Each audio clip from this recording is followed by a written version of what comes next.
Bonjour et bienvenue sur Boulevard BD. Aujourd'hui, Dragon et Poison, tome 2, le bedonnant et le balafré. À Pamoison, cité des poisons, Nevaux et Grayson tentent de ne pas se faire remarquer. Et pour cause, ils sont revenus dans le passé pour changer leur destin. Ils cherchent à se rencontrer afin de se retrouver, eux, jeunes, pour éviter de refaire les erreurs du passé. Ces derniers cherchent le dragon du puits au souhait. Il ne faudrait pas que ça finisse dans la même situation dramatique que 19 ans plus tôt, qui est en fait maintenant. Tout le monde suit ? Aidés par la belle aventurière Natch, les deux vieux compères vont tenter de prendre leur avenir en main.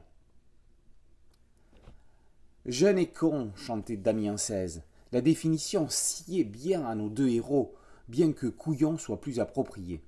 Ce sont des têtes brûlées, pleines de vie, d'ambition, mais avec des œillères.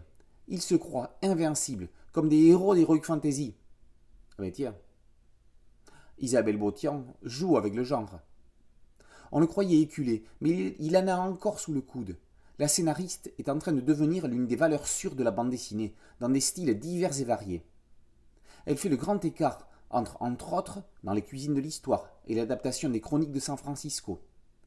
Dans le milieu depuis une bonne douzaine d'années, aucune de ses productions ne ressemble à une autre. Il est temps que les années 2020 mettent Isabelle Botian enfin au premier plan. Rebecca Morse est une dessinatrice prometteuse. Elle aussi dans les bacs des libraires depuis une bonne dizaine d'années, son graphisme atteint une maturité qui n'a pas à rougir de la comparaison avec celui d'un Didier Tarquin. Elle donne des leçons à certaines de ses compatriotes chevronnés qui auraient tendance à se laisser aller. Il y a fort à parier qu'elle se retrouve très rapidement aux manettes de blockbusters du type de La Quête de l'Oiseau du Temps. Elle en a largement le potentiel. Enveloppée par les couleurs chaudes de Kaori, Dragon et Poison est une série tout public. Dracou donne un coup de pied dans la fourmilière de la fantaisie. Et alors que tout était misé sur Dantracon, très honorable série de bois commun et Harleston qui sert de vitrine à la collection, c'est au background qu'il faut s'intéresser. Dragon et Poison est substantifiquement bien plus intéressant, original et travaillé. Dragon et Poison, tome 2, le bedonnant et le balafré par Botian et Morse, est paru aux éditions Bambou dans la collection Dracou. Boulevard BD, c'est un podcast audio et une chaîne YouTube. N'oubliez pas de liker, de vous abonner et de partager. A très bientôt sur Boulevard BD.